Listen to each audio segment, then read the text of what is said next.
سلام. در قسمت قبل گفتیم که ماجرای مسمومیت دانش آموزان در ماه‌های آخر سال 1401 به یک سوژه داغ تبدیل شده بود که پیش و خم‌های زیادی داشت. دلیل اینکه این قضیه خیلی پیچیده و مرموز شد، روایت‌های گوناگون و متناقضی بود که از طریق بلندگوهای حکومتی منعکس می‌شد. اینکه حالا این وضعیت از ندانم کاریشون بوده یا عمد داشتن که اینجوری ملت رو در ابهام نگه دارن فعلا وارد نمیشیم، بلکه اجازه بدید در ابتدای این قسمت یک تصویر کلی از این ماجرا پیدا کنیم که همین تصویر گویای خیلی چیز هست. اونطور که در خبرهای رسانه‌ای حکومتی منعکس شده، پدیده مسمومیت دانش آموزان اولین بار 9 آذر در یک هنرستان دخترانه در شهر قم کلید خورد که 18 دانش آموز آسیب دیدند. امروز 22 آذر هنرستان فنی حرفه‌ای نور قم هستش. یه اتفاقی که چند هفته پیش اینجا افتاد و یه گازی توی مدرسه انتشار پیدا کرد و بچه‌ها حالشون بد شد. دوباره این اتفاق امروز افتاده. در آذر ماه با نرم پایین از شهر قم شروع میشه، در ماه‌های بعد اوج میگیره، در ماه بهمن به شهرهای مختلف گسترش پیدا میکنه تا میرسیم به ماه اسفند. در ماه اسفند وضعیت روز به روز تصاعدی گسترش پیدا میکنه. هفته اول اسفند هر روز به طور متوسط 4 تا 5 مدرسه در 3 تا 4 شهر و با همین نرم وارد هفته دوم میشیم تا 10 اسفند. روز چهارشنبه 10 اسفند یک دفعه در 40 مدرسه در 4 شهر از جمله تهران با یک گسترش ناگهانی مواجه میشیم. از شنبه 13 اسفند دوباره شروع میشه و روز 14 اسفند به اوج میرسه با گسترش به 15 شهر در استانهای مختلف کشور و 30 مدرسه در یک روز. به قول نمایندگان مدرسه خودشون در مجموع بین 5-6 هزار دانش آموز از 26 استان راهی بیمارستان میشن در این مدت. از 13 اسفند اعتراضات در خیابان علیه این ماجرا شروع میشه و فراخوان‌ها برای اعتراضات سراسری در روز 16 اسفند هم داده میشه. خامنه‌ای 15 اسفند میپره وسط تا ورق رو با روایت امنیتی از این فاجعه برگردونه روی دشمنای نظام. روز بعد اعتراضات سراسری در 10 شهر میهن گر میگیره. مرگ بر حکومت بچگان، مرگ بر خامنه‌ای،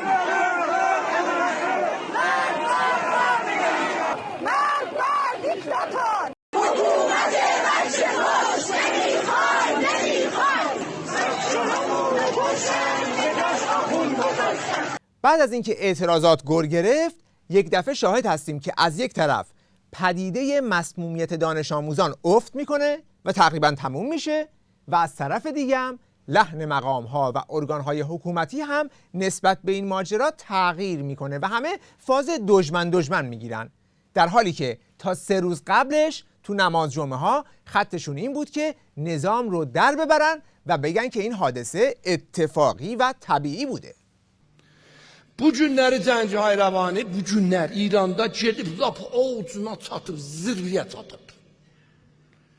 Bücür Cəngihay Rəvaniyə giriblər ki, elə bil Həlimin holundan qazana düşüb.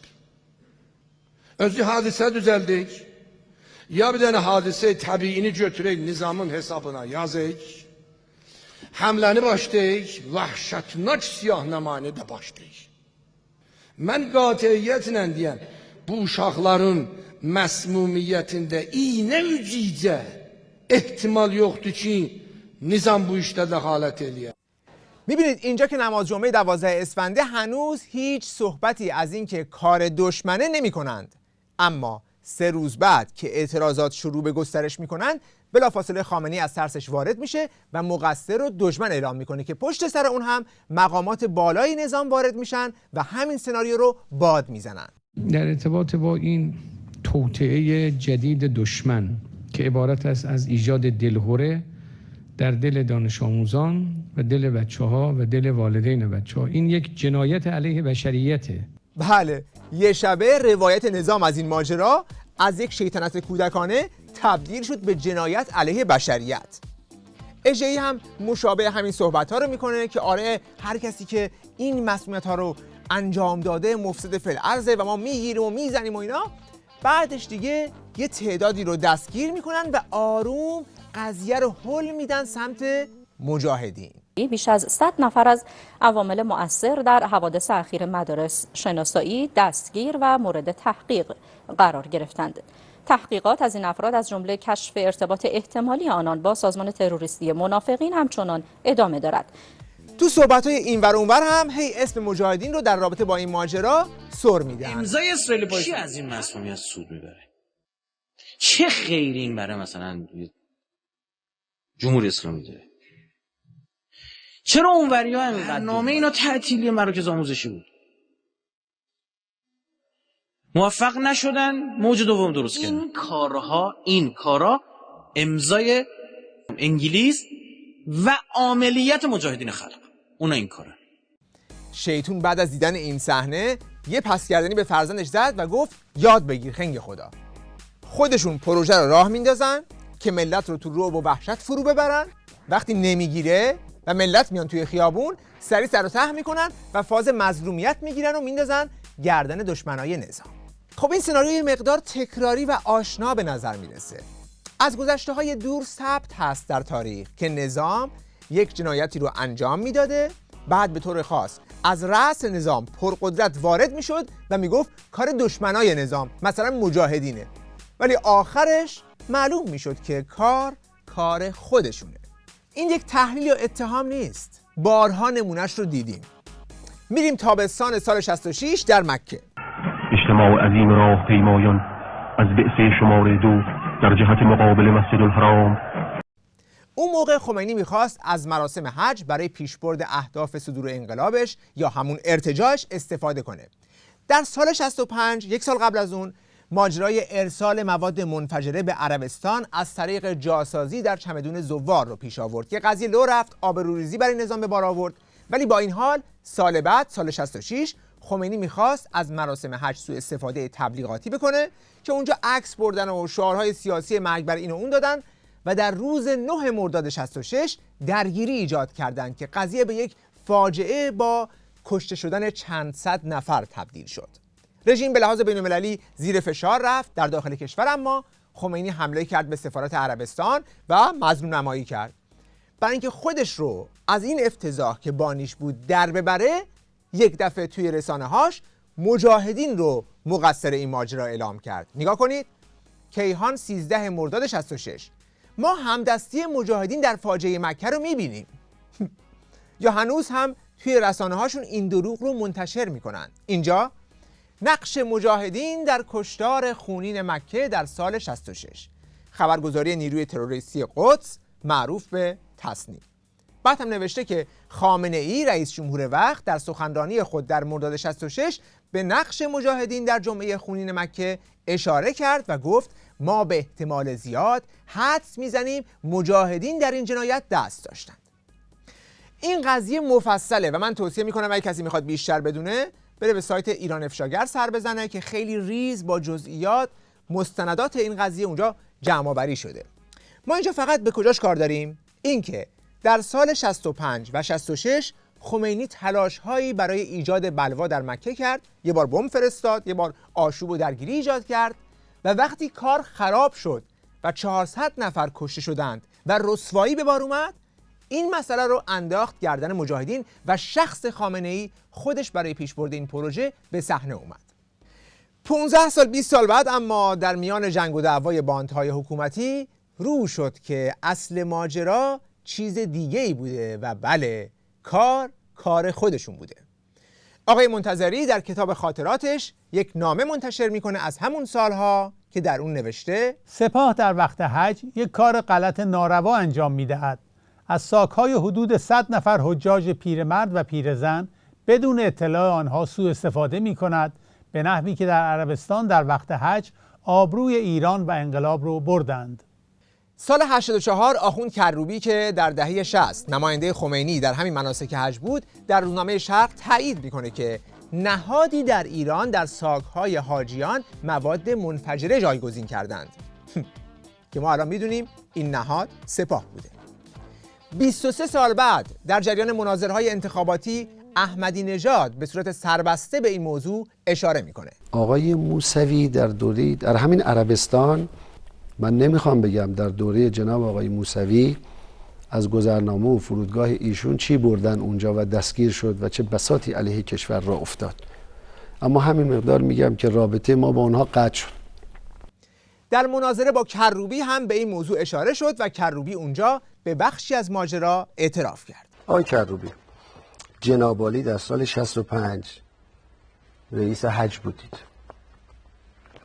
اونجا سخنرانی میکنید، اعلام میکنید راه نجات فلسطین بسیج عمومی برای جنگ مسلحانه با اسرائیل است. ایشون جنگ مسلحانه در راه مقابله خواند و برای نجات فلان باید بریم و جنگ مسلحانه کنیم. شما چه کاره نظام بودی اینو اعلام کردید؟ اولا سال 65 حتما من اصلا لشکر قدسی وجود داشته یا نداشته من نگفتم. من همیشه اونجا صحبت که میکردم بر اساس سیاست امام بوده و بر اساس مبنای حرف امام و میگفتن راهپیمایی ما میخوایم بکنیم، ما جهان اسلام رو میخوایم ببریم مقابل اینا دوتا. بله همون قاطع مسلمان ها بسیجن و بهترین نقش هم داشتیم اون موقع. خود حماسیا، خود لبنانیا قبول دارن حرکت های مکی اون موقع که از امام بود و خط میداد این وضع به وجود آمد. به حاضر سال 65 متاسفانه سالی برای ما پیش آمد که یه هواپیما از ما گیر افتاد و معلوم شد یه مش مواد منفجره توش بوده، نگهش داشتن. بندم هیچ خبر نداشتم، با قاطعیت ایستادم، همه مسئولان زمانم هستن و اونچنان ایستادم تا همه اونا رو گرفتم آوردم. پس این از قضیه ارسال مواد منفجره به عربستان در سال 65 که کار خودشون و سپاه بوده و طی سالیان بعد هر بار قسمتش رو درز میدن. در ادامه این ماجرا پروژه بلوا در مکه رو در مرداد 66 ایجاد کردند که به اون فاجعه انجامید که این هم بعداً در جنگ باندی رو شد که کار خودشون بوده. رفسنجانی در خاطرات خودش می‌نویسه عبدالله نوری اینا اومدن پیشش و توضیحاتی درباره جمعه خونین دادند و معتقدند نفوذ گروه‌های تندرو در بعثه در بروز حادثه بی اثر نبوده. منتظری هم در یکی از نامه‌هاش به خمینی که بعدها منتشر شد نوشته بود همه گناه گردن سعودی‌ها نیست. در اثر تندی بچه‌ها اجمالاً هجوم و حمله از طرف بچه‌های ما شروع شد. خبرگزاری فارس در سال 88 می‌نویسه عامل کشتار حاجیان ایرانی در عربستان در سال 66 محسن میردامادی بود. بعد نوشته نویسنده این سطور که خود در اون سال از نزدیک شاهد ماجرا بوده تاکنون از افشای اون خودداری کرده. ولی این نویسنده میگه عده‌ای از دانشجوهای تندرو که محسن میردامادی هم جزء این گروه بودن برنامه داشتن که بعد از راهپیمایی حجاج که در یکی از میادین مکه به سمت حرم بود داخل حرم برن و با تصاحب بلندگوی مسجد الحرام شعار بدن که پلیس عربستان متوجه میشه و میاد جلوشو میگیره. روزنامه نیویورک تایمز مورخ 16 مرداد 1366 هم میگه ایادی خمینی زیر لباساشون چاقو و چماق و همه نوع سلاح حتی بمب حمل می‌کردند. همه مسلمان‌ها از دست عوامل خمینی خیلی عصبانی بودند چون قرار نیست کسی به این مکان مقدس سلاح بیاورد. یعنی داره میگه یک فاجعه برنامه ریزی شده بود. پس مشاهده میکنید که در این کیس یک جنایتی رو رژیم برنامه ریزی کرده، یک فاجعه‌ای رو رقم زده تو عربستان، ولی آخرش میندازه به گردن مجاهدین. کاری نداره که اصلا مجاهدین تو عربستان حضور نداشتن اون موقع. داستان‌های سینمایی سرهم میکنه. یک تیم از مجاهدین از کجا پاسپورت گرفتن رفتن عربستان، بعد با لباس مبدل قاطی جمعیت شدن، بعد دیدن تظاهرات خیلی مسالمت آمیزه، یکیشون یه تیر زد به پلیس عربستان، بعد سریع فرار کردن تا اون وسط یک درگیری راه بیفته. واقعا مثل اون فیلم مزخرف قلادای طلا بود که سر قیام 88 درست کرده بودن. توی اون فیلم هم اگر دیده باشید سناریوش همینه. میگه توی ایران سال 88 اعتراضات راه افتاده بود، بعد اعتراضات خیلی مسالمت آمیز بود. سپاه و انتظامی مردم رو خیلی دوست داشتن. هر وقت مردم میومدن توی خیابون، سپاهیا و انتظامی با جعبه‌های شیرینی میرفتن به پیشواز مردم که بعد مجاهدین برای اینکه این صحنه زیبای نثار محبت پاسدارا رو به هم بزنن، یک نفر رو از انگلیس فرستادن رفت وسط قیام، بعد توی صحنه که همه روشونو کردن اونور، این سلاح کشید یکی رو کشت تا همه برگشتن وای محسن کشته شد. وقتی میگیم سناریو تکراریه یعنی این.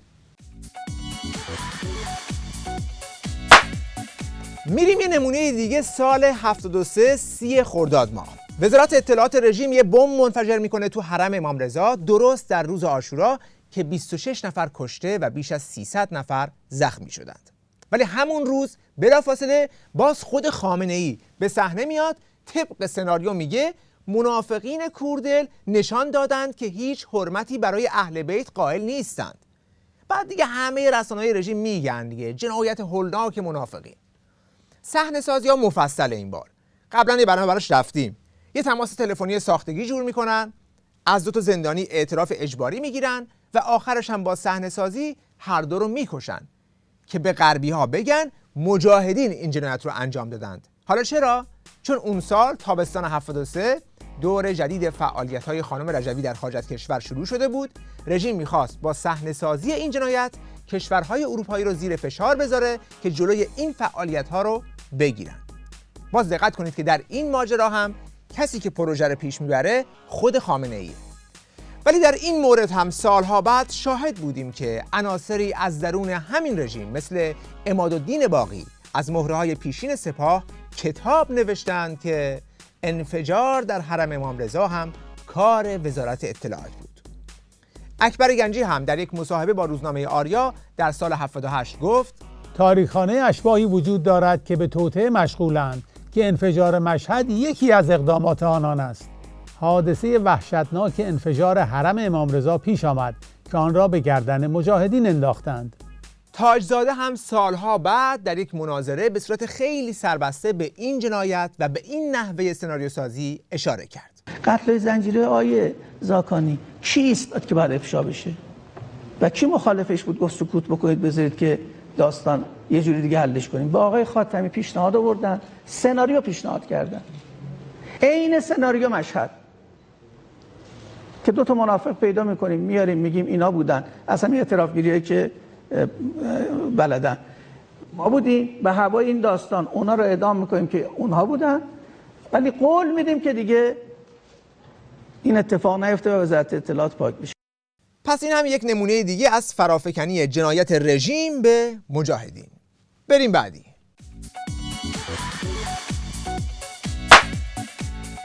در همون سال 73 وقتی رژیم دید انفجار حرم برای بدنام کردن مجاهدین نزد طرفهای خارجی خریداری پیدا نکرد، وزارت اطلاعات رژیم وارد جنایت بعدی شد و تلاش کرد با سناریو سازی قتل کشیش‌های مسیحی رو به گردن مجاهدین بندازه.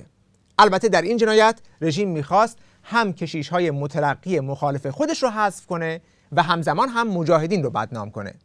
دیگه برای اینکی سناریوی مفصل جور کردن. دوباره 3 زن زندانی در هم شکسته رو پیدا کردن، ازشون اعتراف اجباری گرفتن که اونا بگن ما از مجاهدین دستور گرفتیم این کار رو بکنیم.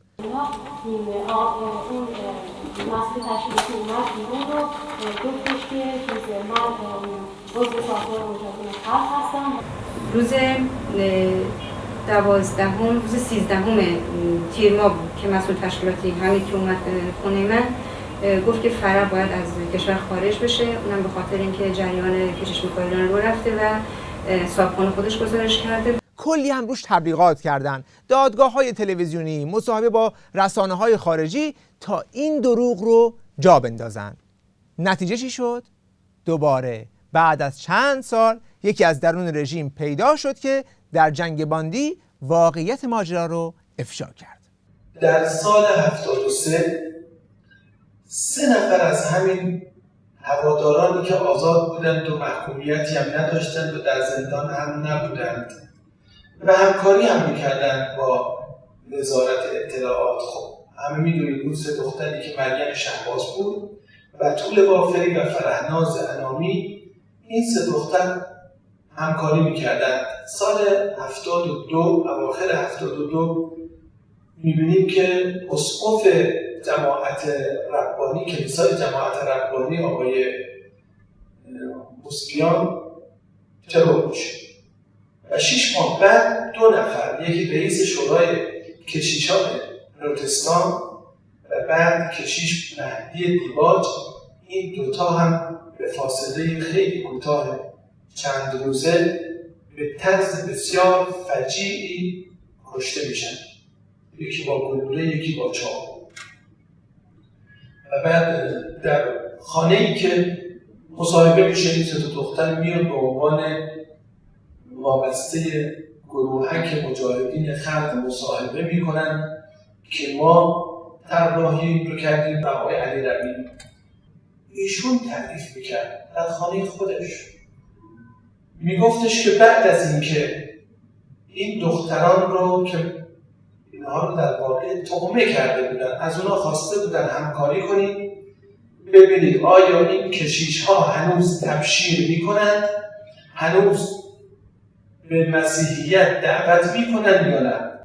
خب بعد میذارن که ما علاقه‌مند به کیش مسیحیت هستیم و اونها میپذیرند و این ملاقات برقرار میشود، ارتباط برقرار میشود و بعد این سه دختر مواجه میشوند با تیم عملیات همون عناصر خودسری که میگفتن، یک مهد خودسری که به سعید امامی منتسب شد و سعید امامی هم کشته شد، مقتول انجام اون قتل‌های زنجیره‌ای شد.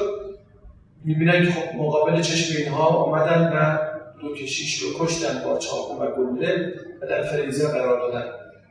دختران میگویند که ما بنامون این نبود، بنا بود فقط شما ببینید آیا اینها میخواهند تبشیر کنن یا نه. و نهایتا این تبشیر به قتل این دو کشیش انجامید و بعد گفتن اگه میخوان آزادتون کنید بیان این مصاحبه کنید و اعتراف کنید. بعد از اینکه این مصاحبه انجام شد و اینها اعتراف‌های وحشتناکی رو انجام دادن، از اینجا بعد رو میخواهم از زبان همین معاون عزیز وزارت اطلاعات و وزیر فعلی کار جناب آقای علی ربیعی عباد عرض کنم. میگه بعد از این مصاحبه خب گفتن خب ما اگر رها کنیم میرن میگه خلاف اینو میگن آبروی نظام میره، حالا چیکار کنیم؟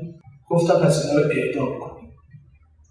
حالا اینجاست که آقای علی ربیعی میگه ما ایستادیم گفتیم که آخه اینا که گناهی نکردن، اینا فقط اومدن با اطلاعات با شما همکاری کردن، عامل شما شدن، در خدمت شما بودن و اینها سالها هم همکاری میکردن و در خدمت وزارت بودن. این مال همین موقع نیست، از دهه 60 تا 73 منابع وزارت بودن و همکاری میکردن. حالا میخواد منبعی که 10 سال خدمت به شما کرده به خاطر این مصاحبه اعدام کنید، با کدوم قانونی، با کدوم منطقی؟ و واقعا اگه همچه اتفاقی هم میافتاد تمام منابع دیگه به هم میریختن و تمام پرسنل وزارت هم به هم میریختن که منبعی که همکاری کرده حالا رفت برای ادعا. تصمیم بر این میشه که طراحی کنن و اینها فعلا در سلول انفرادی بمانن، ولی اخیراً فرهناز انامی رو بهش پاسپورت دادن بره سوئد، رفته سوئد، ولی اینجا از اون گروگان دارن که اگر حرفی بزنی اینجا خانواده تو در معرض خطر است. این موضوع هم البته در رسانه‌های رژیم بارها انعکاس پیدا کرده. یک بار عبدالله نوری وزیر کشور دولت رفسنجانی در روزنامه خرداد نوشت چطور وقتی برخی از کشیش‌های مسیحی به قتل رسیده و پس از تکه تکه شدن در فریزر جاسازی شدن، قاتلان به مردم معرفی نشدن؟ این در حالیه که مثلا روایت رسمی حکومت همون اعترافات اجباری اون 3 تا زن بود دیگه، ولی اینجا داره کنایه میزنه. یا مثلا در روزنامه ابرار به نقل از نشریه ارزش‌ها نوشتن طرح به دره افکندن اتوبوس حامل نویسندگان، قتل عام کشیش‌های مسیحی، بمبگذاری در حرم امام رضا گوشه‌ای از اقدام‌های همکاران و همفکران فلاحیان در وزارت اطلاعات بود که تحت عنوان تحکیم پایه‌های امنیت ملی انجام شد. اکبر گنجی هم از مقامات سابق امنیتی نظام در یک مقاله در روزنامه آریا اینطور نوشت: وزارت اطلاعات کشیشان مسیحی که نظام سیاسی ما را قبول نداشتند به قتل رسوند و به گردن مجاهدین انداخت. استدلال وزارت اطلاعات این بود که این کار ما رو از روحانیون مسیحی خلاص میکرد و در ضمن مجاهدین رو بی‌آبرو میکرد. یعنی از این دست اشارات توی رسانه‌های رژیم زیاد بوده. بریم نمونه بعدی. ماجرای قتل‌های زنجیره‌ای رو دیگه همه کم و بیش میدونن که این هم باز یک پروژه وزارت اطلاعات بود که طی چند سال تعداد زیادی از نویسندگان، روشنفکران و شخصیت‌های غیر همسو با نظام رو به اشکال مختلف به قتل میرسوندند. این قتل‌ها بیشتر در دوران رفسنجانی و خاتمی انجام شده بود. در اون زمان هم باز موضوع جنجالی شد و تو جامعه صدا کرد و رسانه‌ها و مقامات رژیم دشمنای نظام رو مقصر اعلام کردند. مثلا اینجا قتل‌های اخیر یک جریان ضد امنیتی است و از بیرون مرزها سرچشمه می‌گیرد. باز دوباره خود خامنه‌ای به صحنه اومد و در یک نماز جمعه گفت که مطلق نمیتونه این کار نظام باشه. اگر نظام جمهوری اسلامی اهل دشمن کشی است، دشمنان خودش رو میکشد، خب چرا سراغ فروهر بره؟ فروهر و عیالش. مرحوم فروهر در قبل از انقلاب دوست ما بود، اول انقلاب همکار ما بود، بعد از پدید آمدن این فتنه های سال 60 دشمن ما شد، اما دشمن بی خطر، دشمن بی ضرر بینی و بین الله. خب کسانی الان در داخل دارن فعالیت میکنن، یقینا وابستگی دارن به دستگاه های خارجی. دستگاه با اینا کاری ندارد، میره به سراغ کسی که دشمن ما بود اما نه وابستگی به خارج داشت و نه امتدادی داشت. خب حالا شما فکر کنید که کسی که مثل فروهری را میکشد این میتونه دوست نظام باشه؟ میتونه برای نظام کار بکنه؟ چنین چیزی معقوله؟ من باور نمی کنم. ولی ما مردم ایران باور میکنیم که کار نظام باشه، چون حتی اگر اون روز برخی تردید داشتند، الان دیگه اینقدر از درون نظام حول همین قتل‌های زنجیره‌ای اعتراف بیرون اومده، اسناد بازجویی‌های قاتلانی که این جنایت رو انجام دادند منتشر شده. دست آخر خود سعید امامی از مهره‌های وزارت اطلاعات رو دستگیر کردند و برای اینکه همه چیز رو به گردن اون بندازند، قبل از اینکه پاش به دادگاه برسه و بتونه حرفی بزنه، خودکشیش کردند. در جریان جنگ باندی هم تاجزاده از مهرهای باند مغلوب نظام در یک مناظره به دست داشتن بالاترین مهرهای حکومتی در این قتل‌ها اشاره کرد. در مورد قتل‌های زنجیره‌ای توی همون جنایت ما خودمون رو کشتیم، همزمان با اون 4 نفر آقای پیروز دوانی و مجید شریفی هم کشته شد. همین تیم جنایت کرده بود. ما گفتیم پرونده این 2 نفرم رسیدگی کنید، اجازه ندادن، باز نکردن، گفتن همون 4 نفر کافیه. خب اگه قرار افشا بشه اصلاح طلبها میذاشتید بیشتر جنایت‌های ما افشا بشه. بگذاریم از اینکه اساساً دوستان قتل‌های زنجیره‌ای پرونده دراز مدت بود، تعداد بسیار زیادی قربانی داد، البته همشون سیاسی نبودن، از سالها قبل شکل گرفته بود و مسببش هم تو وزارت اطلاعات همین تیم فلاییان و سعید امامی بودن. از مراجع فتوا میگرفتن و میرفتن آقا این سب رسول کرده یا این قاچاقچی مواد مخدر اگه بدیم توی دادگاه اعدامش نمی‌کنن، جوانای مردم رو نابود میکنه، این خانه فساد و فحشا رو انداخته و غیره، محدود رو دم میکردن طرف رو و بعد سر به نیستش میکردن. خب اینا چند نمونه از جنایت‌های خودشون بود، یعنی کار خودشون بود که میخواستن به دشمنای نظام نسبت بدن. از این نمونه‌ها تو این سالیان زیاد دیدیم. مثلا توی اشرف نیروهای عراقی وابسته به رژیم میریختن، قتل عام میکردن، فیلمش هم تازه وجود داشت که اینا از بیرون قرارگاه میان و جنایت میکنن. بعد تو رسانه‌های رژیم میگفتن دعوای درون گروهی بود و مجاهدین خودشونو کشتن. یا در جریان بمبگذاری در ویلپنت پاریس هم که یادتون هست، دیپلمات رژیم با بسته رسمی دیپلماتیک بمب رو از ایران آورده، داده به 2 تا از مامورای خودش که بیان توی جلسه مجاهدین بمب بذارن. بعد پلیس اروپایی این طرح رو کشف کرده و قبل از اجرا با بمب توی دست تروریست‌ها رو دستگیر کرده. بعد بلندگوهای اطلاعات نظام تو بوق کردن که این توطئه علیه نظامه، کار خود مجاهدین بوده. تو ماجرای هواپیمای اوکراینی هم که دیگه هنوز فراموش نکردیم، اون 3 روز اول که تمام تریبون‌های حکومتی یه دست میگفتن، ولی اون ویدیوهایی که نشون داده که چیزی بهش خوردین از لحاظ علمی نمیتونه صحیح باشه، یک شیئی به یه هواپیما برخورد کنه و این هواپیما هنوز یه چیزی بوده 60-70 ثانیه بخواد رو هوا پرواز بکنه. این قابل امکانش هست که ممکنه به بال هواپیما خورده باشه؟ نه، به این شکل نیست. این شکل آتش سوزیش اونطوری نبوده که برید جایی بالا. یعنی کنفرانس می‌داشتن جلوی دوربین و خبرنگار که ثابت کنن ما نبودیم موشک زدیم، در حالی که به دستور خودشون و به طور عمدی به این هواپیما شلیک کرده بودن تا سپر انسانی باشه در برابر حمله احتمالی آمریکا. که البته اینجا هم اگر فیلم‌هاش رو ملت افشا نمی‌کردن، حتما میگفتن که شلیک به هواپیمای اوکراینی هم کار مجاهدین بوده برای بدنام کردن نظام و این حرفا. سناریوشون هم همیشه تکراریه. وقتی یک جنایتی خیلی فضاحتش رو میشه، میگن دشمنای نظام اومدن این جنایت رو کردن تا نظام رو بدنام کنن. آخه شما خودتون اینقدر جنایت کردید که بدنامی رو هم بدنام کردید. دیگه لازم نیست کسی کاری رو به شما نسبت بده تا مثلا بدنام بشی. تو کف خیابون تو روز روشن با اسلحه ملت رو میکشی، از زاهدان تا آبان 98. تو زندان‌ها که افراد بیگناه رو اعدام میکنی، با ساشمم که ملت رو کور میکنی. دیگه تو این 40 سال کدوم جنایت بوده که شما نکردین؟ ملت دیگه الان دستتون رو خوندن. به خاطر همینه که تا یه اتفاقی تو شاه چراغ افتاد 2 ساعت نشده ملت شعار دادن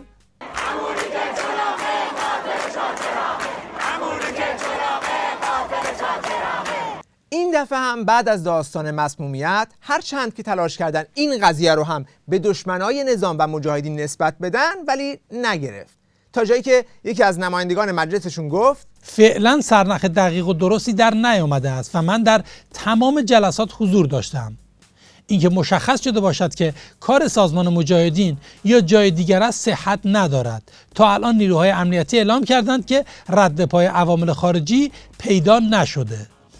در مورد مواد به کار رفته در این پروژه مسمومیت هم این نماینده مجلس که ظاهراً پزشکم هست توضیحاتی میده که خیلی از فرضیات قبلی حکومتی رو رد میکنه. 26 استان و 245 مدرسه درگیر موضوع شدند. اگر این چالش هیستریک و تمارض باشد مگر می شود که 6000 نفر بیمارستانی شوند؟ خیر، تمارض نیست. واقعیت امر این است که این بمب ها یک ماده شیمیایی با عمر کوتاه هستند، چون فرار است و در خون قابل ردیابی نیست. این بمب اثرات سمی دارد ولی پایدار نیست و زودگذر است. موضوع مسمومیت دانش آموزان به قصد کشتن نیست، چون تا الان کسی فوت نکرده است و فقط به قصد رعب و وحشت و اضطراب در سطح جامعه است. اینطور که به نظر میاد شاید این دفعه خیلی زیاد طول نکشه تا یکی از درون رژیم پشت پرده ماجرای مسمومیت دانش آموزان رو هم رو کنه. اما با بررسی سوابق امر و فکت هایی که تا همین جای کار رو شده، دلایل مشخصی وجود داره که این قضیه هم مثل موارد قبلی کار خودشونه. اول، روایت های متناقض. اگر این موضوع کار خودشون نبود، هیچ دلیلی نداشت که اجازه بدن انواع روایت های متناقض از تلویزیون آخوندی پخش بشه، مگر اینکه ایجاد ابهام در مورد این قضیه بخشی از سناریوشون بوده. دوم، سازماندهی و گستردگی. انجام چنین عملیات بیوتروریستی در این گستردگی جغرافیایی به وسعت 26 استان و همه جا هم با دقت و حساب شده، طوری که همه جا یک واکنش یکسان رو در دانش آموزان ایجاد کنه، نمیتونه کار هسته‌های مختلف با ایده‌های متفاوت باشه، بلکه این اقدام داره توسط یک ارگانی انجام میشه که میتونه بدون اینکه کسی مزاحمش بشه کار رو پیش ببره، که این فقط میتونه یک ارگان با پشتوانه حکومتی باشه. سوم، حساب شدگی در نوع مواد به کار رفته. موادی که برای این پروژه جنایتکارانه انتخاب کردند نه اونقدر ضعیفه که هیچ اثری نذاره و نه اونقدر قویه که آثار زیانبار جدی داشته باشه، بلکه متناسب با هدف که فقط ایجاد جو رعب و ترس به منظور فلج کردن جامعه است، این ماده رو انتخاب کردن که فقط چند ساعت اثر میذاره، چون هدف ایجاد خبر بوده، نه اینکه تلفات جانی بگیرن. پس این نشون میده که یک طرح کاملا حساب شده و یکسان همه جا پیش رفته.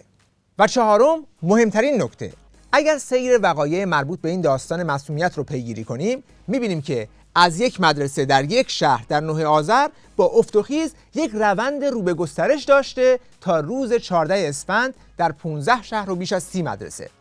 اما درست بعد از سخنرانی خامنه‌ای در روز 15 اسفند، ظرف یک روز داستان افت جدی میکنه و 2 روز بعد هم تموم میشه. خب این نمودار به ما چی نشون میده؟ اگر قضیه اتفاقی بود، خب این اتفاقات باید قاعدتاً بعد از سخنرانی خامنه‌ای هم ادامه پیدا میکرد دیگه. اگر هم که این پروژه کار دشمنای نظام بود، خب اونا که نباید بعد از سخنرانی خامنه‌ای متوقف میشدند. چنانکه به یاد داریم در همین قیام چند ماهه 1401 خامنه‌ای چند بار سخنرانی داشت و این میگفت اغتشاش باید تموم بشه و نمیدونم 30,000 نفر رو هم دستگیر کردن، ولی مردم که دشمن خامنه‌ای هستن اهمیتی نمیدادن، هنوز هم دارن قیامشون رو ادامه میدن. پس این پروژه فقط در یک حالت میتونست با سخنرانی خامنه‌ای تموم بشه و اون همین که عواملی مشغول این کار بودند که از خود خامنه ای فرمان می گرفتند و وقتی خامنه ای از ترس شعله ور شدن قیام گفت دیگه تمومه و ادامش ندید، اونها هم دیگه جمعش کردن. و پنجمین و آخرین دلیل، فرافکنی جنایت به دشمنای نظام و مشخصاً مجاهدین. بر اساس مواردی که در گذشته از همین رژیم دیدیم که عین همین سناریو رو در جنایات دیگه رفته، میشه نتیجه گرفت که هر وقت این رژیم جنایتی رو به طرف مقابل نسبت میده، به خصوص به مجاهدین، قانونمند اون جنایت کار خودشه. هرچند که خامنه‌ای میاد توی تلویزیون و میگه عوامل این جنایت باید به اشد مجازات برسن، ولی این خود فیلم بازی کردنشه.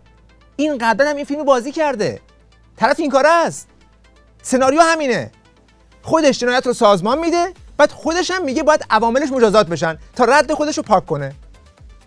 این خصوصیت ویژه این رژیمه که با شناخت این قانونمندی شما بهتر میتونید واکنش ها و اقدامات این رژیم رو در آینده تبیین کنید. وقت بخیر و خدا نگهدار.